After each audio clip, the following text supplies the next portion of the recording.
Aleluia, aleluia, em honra e louvor nós iremos cantar ao Senhor.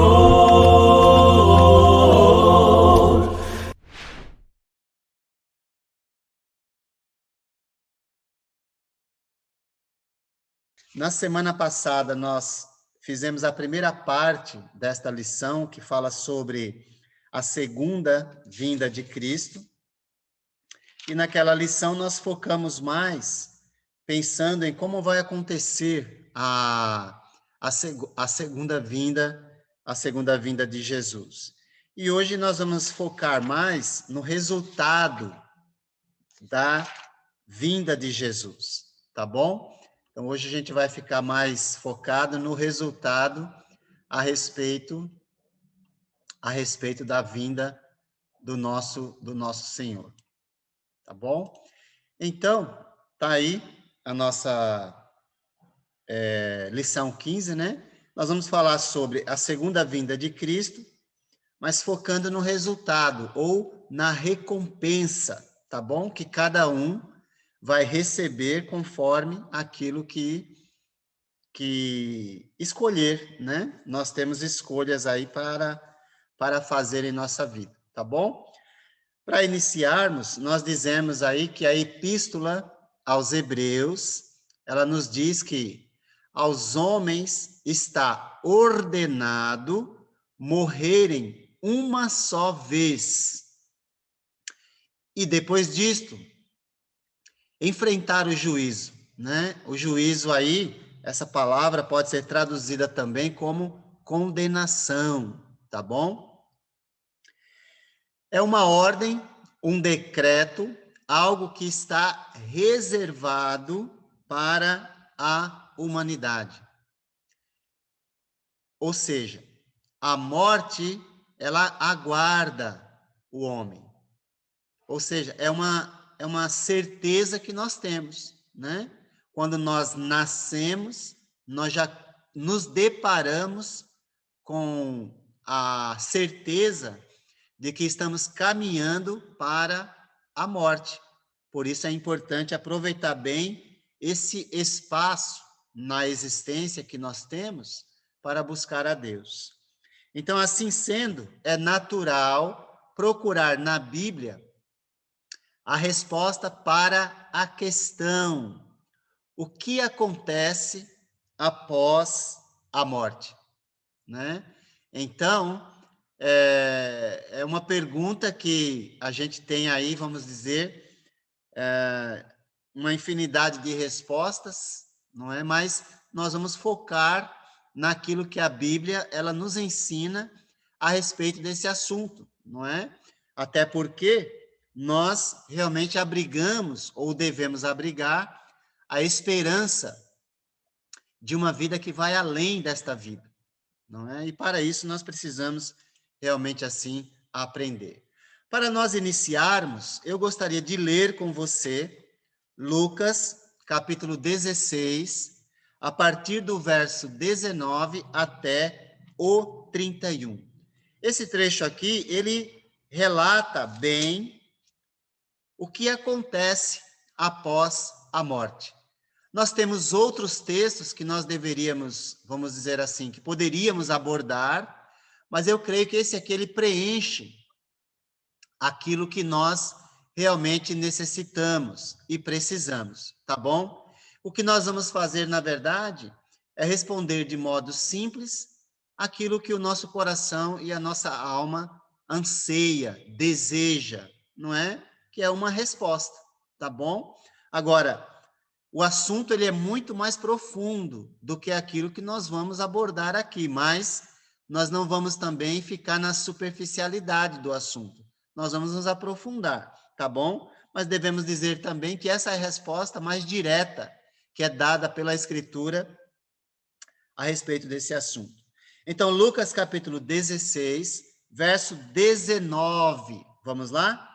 Então, assim diz o Senhor.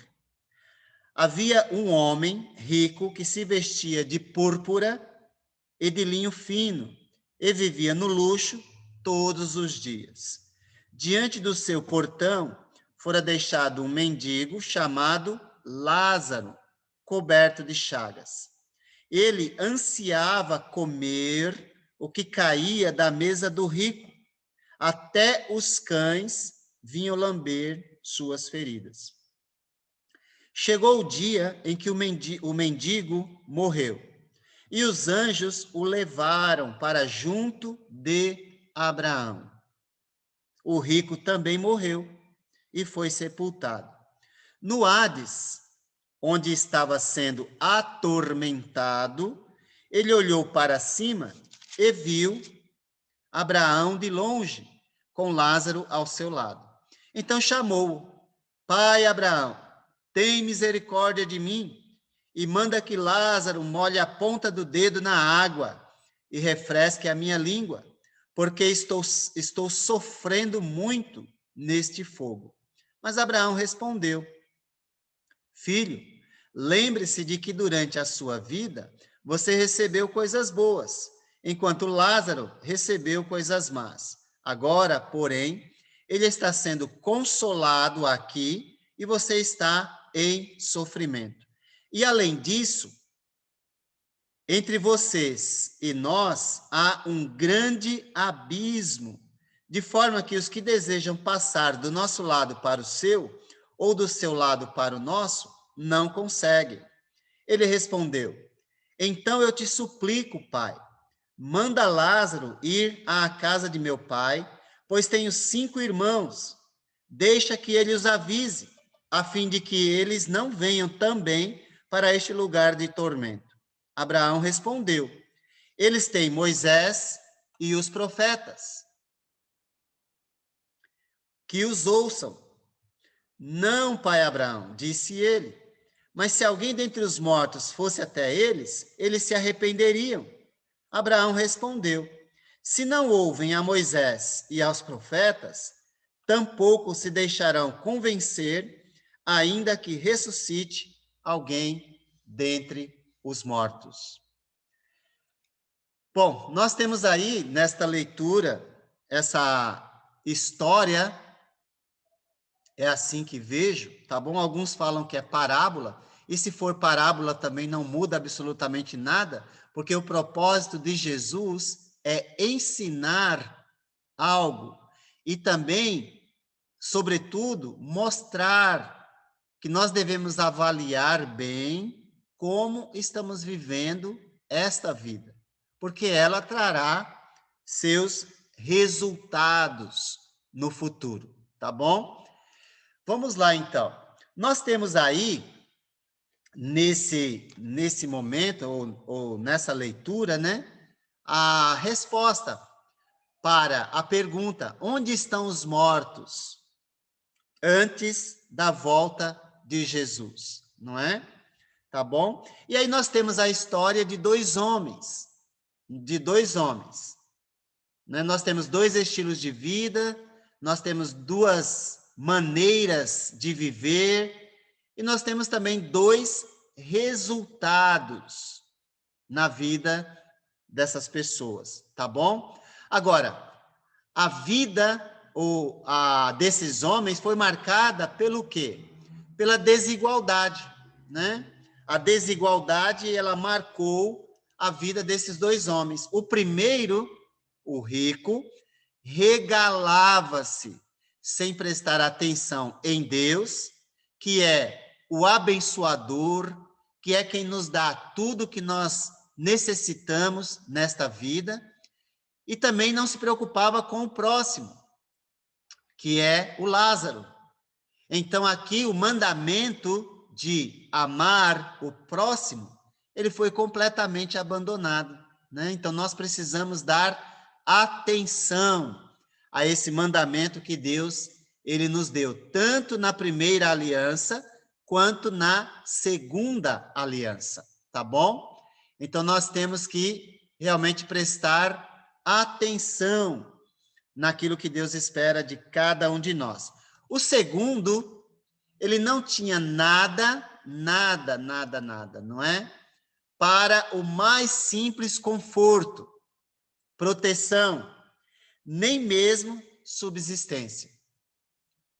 Porém, na sua dificuldade, ainda assim, fez a vontade de Deus. Então, aqui não, o rico não vai ser julgado e condenado por ser rico, mas por ter ignorado os mandamentos de Deus, não é? O Lázaro não será salvo porque era mendigo ou pobre.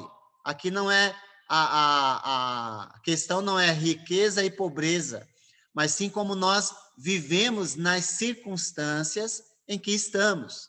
Essa que é a grande questão. O fato é, a morte, ela vai chegar. A morte, ela vai chegar. E conforme nós já vimos em Hebreus 9, 27, ela vai chegar a cada um de nós, não é? Não tem, e ao homem está ordenado morrer uma só vez. Então nós vamos ver que algumas doutrinas falsas aqui, elas são completamente rebatidas, não é? Como a doutrina da reencarnação. Não tem, isso é doutrina criada pelo ser humano, né? Mas ela não tem base na Escritura. O fato é que Lázaro, ele morreu e não teve, aos olhos humanos, um sepultamento digno.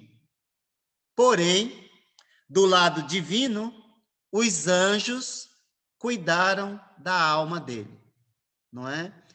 O autor de Hebreus, na sua carta, em capítulo 1, verso 14, vai dizer que os anjos, eles são ministros a nosso favor.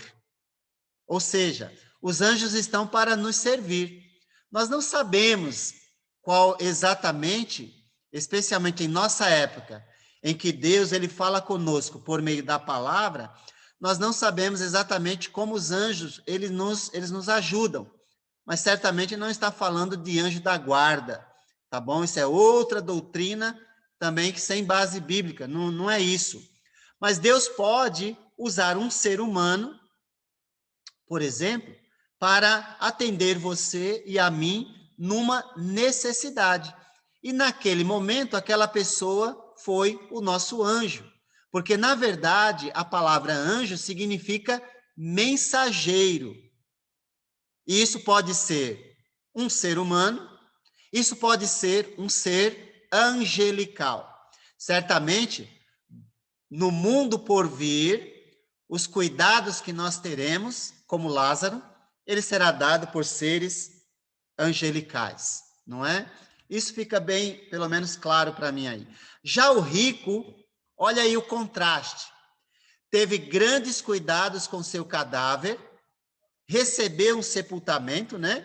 Podemos imaginar a pompa, porém o silêncio sobre a recepção de cuidados angélicos ou angelicais mostra que no além é ele que não recebe cuidado nenhum, não é? E agora vai ficar claro quem é que realmente se deu bem nesta vida, não é? Nós podemos olhar para uma pessoa paupérrima, extremamente pobre, e julgar precipitadamente que Deus não está com ela. Algumas pessoas, às vezes, fazem isso, não é? Se você é paupérrimo, extremamente pobre, então é porque Deus não está com você. E, na verdade, não é isso que diz que a pessoa está com Deus ou não. Não é o fato de ser rico que realmente aquela pessoa está com Deus, né? Ou o fato de ser extremamente pobre que a pessoa não está com Deus. Isso não tem nada a ver com o relacionamento entre o humano e o divino, tá bom? Existem pessoas que vão ser bem-sucedidas e outras não, mas não é isso que vai marcar que a pessoa está com Deus. O fato é que quando a morte chega, nós descobrimos que há somente dois destinos, tá bom? Ambos, rico e mendigo, estão no lugar chamado Hades, ou Hades, tá bom? Hades, que seria mais bem traduzido por além ou mundo dos mortos. Você tem aí, alguém tem aí a linguagem de hoje? Alguém tem a linguagem de hoje aí? Que poderia ler Lucas 16, 23? Quem tem a linguagem de hoje e poderia ler?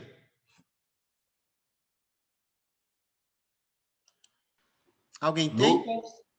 Lucas 16, 23. Lucas 16, 23. Diz assim: ele sofria muito no mundo dos mortos. Quando olhou, viu lá longe Abraão e Lázaro ao lado dele.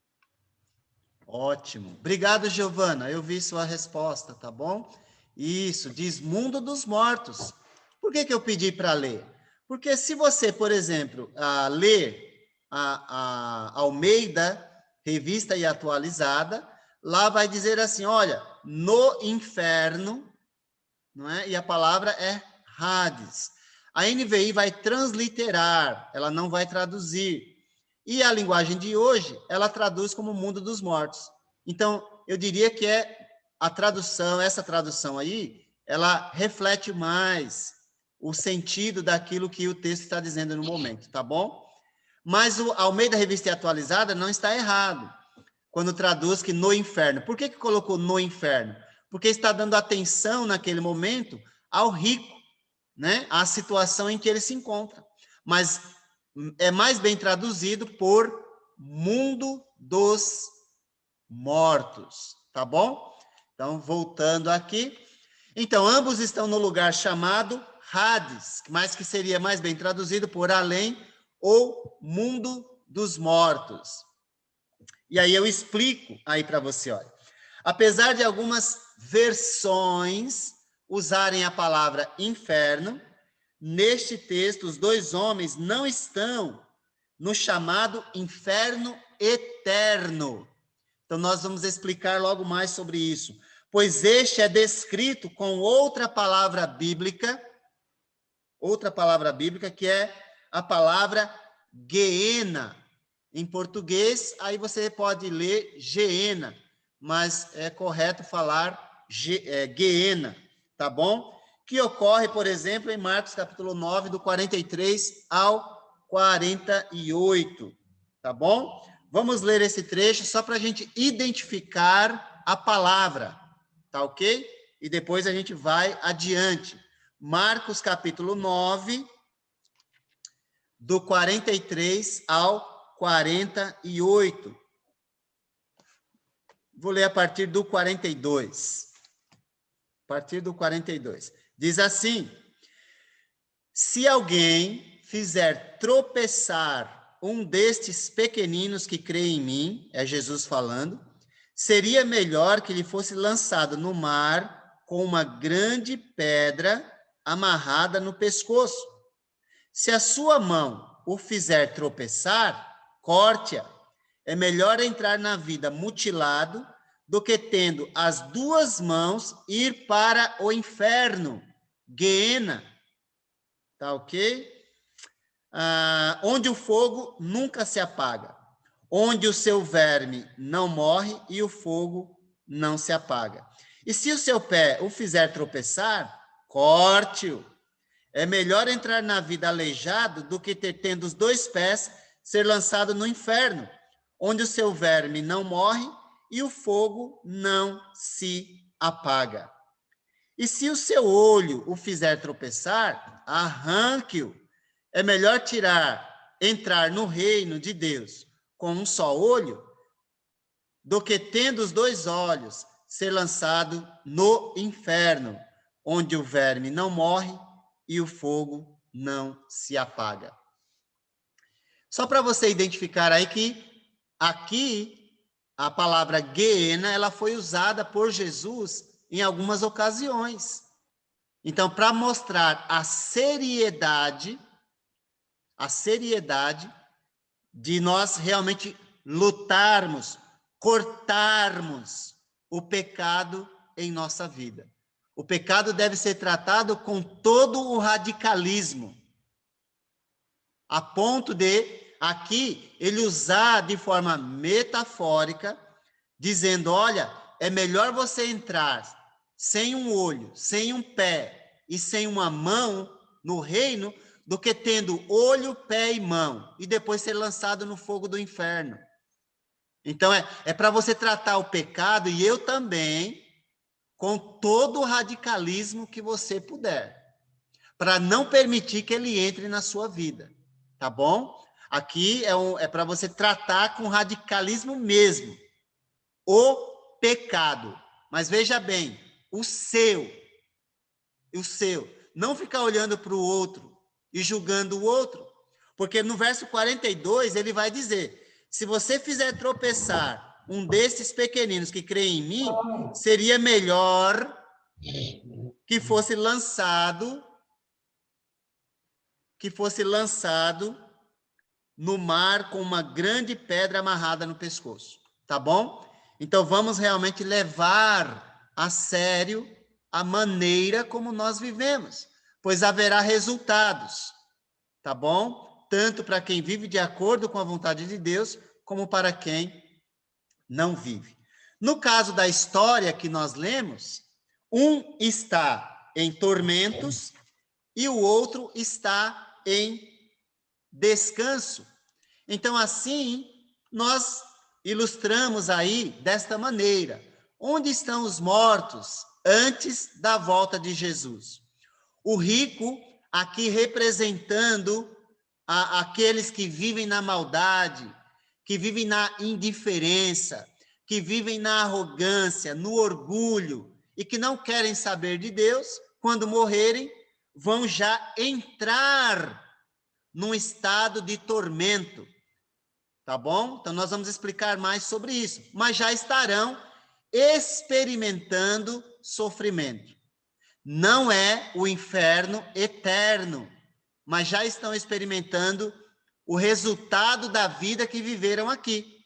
Do outro lado, você tem Lázaro, que representa aqui aqueles que viveram de acordo com a vontade de Deus, que amaram o próximo, que viveram em humildade, e assim sucessivamente. E aí, partindo deste mundo, estão no consolo, estão descansando, estão aguardando, mas já experimentando o descanso de Deus, que será no céu, na eternidade com Deus. Tá bom? Então, quando Jesus voltar, ele vai separar eternamente aqueles que estão no Hades ou no mundo dos mortos, como nós já mencionamos aí, tá bom? Agora, nós devemos dizer que a situação, depois que parte desse mundo, ela é imutável. Ou seja, não tem como mudar. Ou seja, não tem purgatório. Tá bom? Não tem purgatório. Então, aqui você já elimina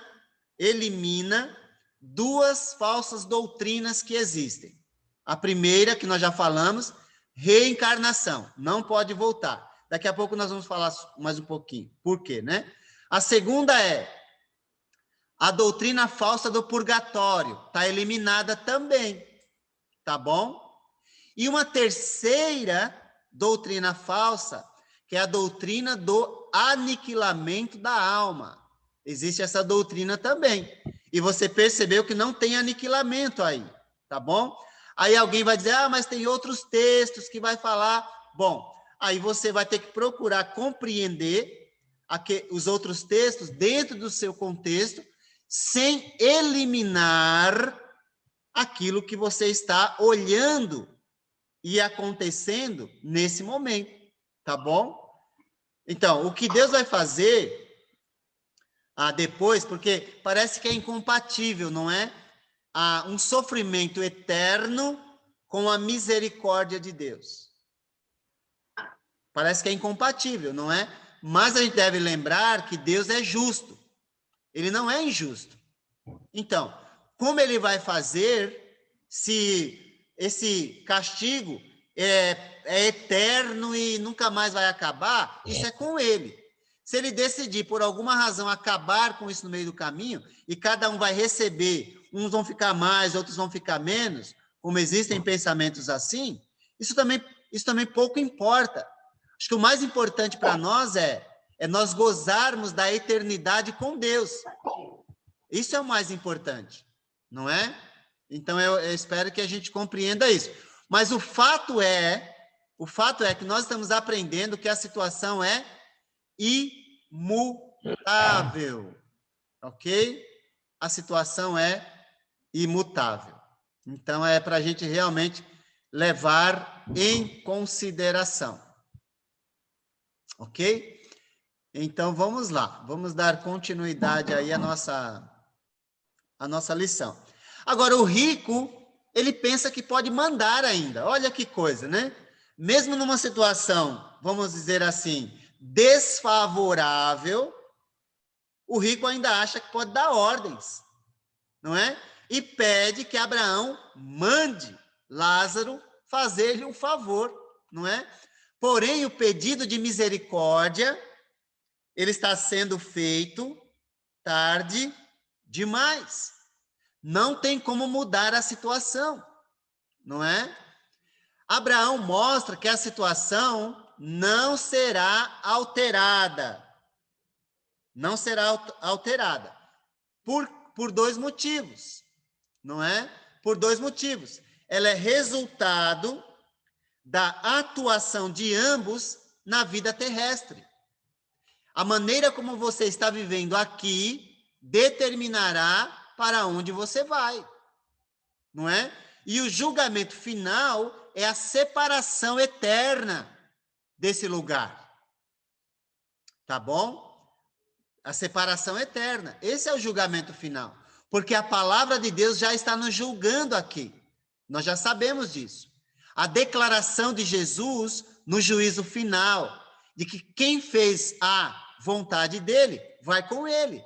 E quem não fez, agora vai entrar num estado de julgamento eterno, ou condenação eterna. Tá bom? A situação no além, esse é o outro motivo, é imutável. E o abismo que o separa, é o símbolo da intransponibilidade. Ou seja, existe um abismo entre eles que é intransponível. Não dá para sair e não dá para mudar de lugar, não é? Pelo que a gente percebeu aí na leitura que fizemos, ok? Uma outra coisa também, a situação é incomunicável. Então, não dá para ficar... quem está no mundo dos mortos não tem como se comunicar com os vivos. Então, a doutrina da reencarnação aqui, ela está completamente fora. Não há como se comunicar, os mortos não se comunicam com os vivos. Não podem comunicar-se com os vivos. O rico ainda só pensa em si. Nós percebemos. Ele pensa em avisar seus familiares, seus irmãos, que pela leitura que fizemos, viviam do mesmo modo que ele. E ele já sabe para onde eles vão. Só que a maneira de saber e evitar esse resultado, qual é? Qual é a maneira de evitar esse resultado na eternidade? Alguém gostaria de colocar aí, antes de eu apresentar aí aquilo que a Bíblia fala, não é? Qual é a maneira de evitar o lugar em que o rico está? Que faz parte aí do mundo dos mortos, não é? Mas depois, no juízo final, vai haver uma separação eterna. Qual é a maneira de evitar? Segundo a leitura que fizemos, tá? Vamos ver.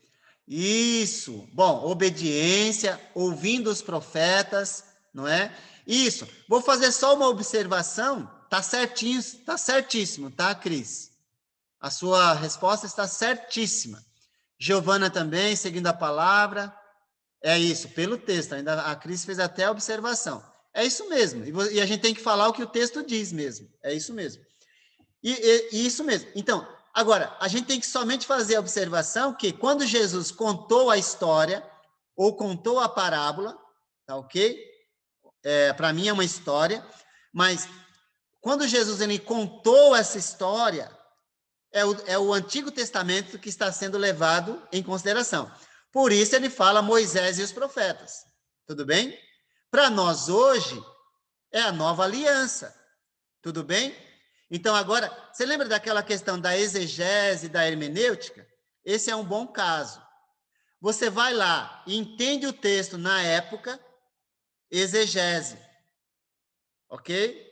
E qual é a exegese bíblica? Diz que ali está dizendo que é necessário obedecer Moisés e os profetas.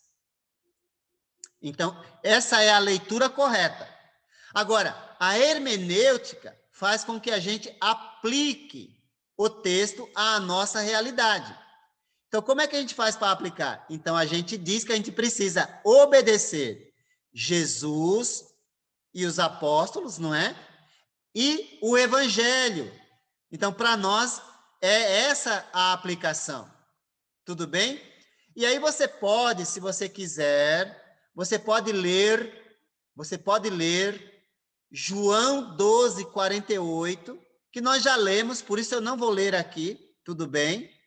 E você pode ler também segunda carta de Paulo aos Tessalonicenses, capítulo 1, de 6 a 10, tá bom?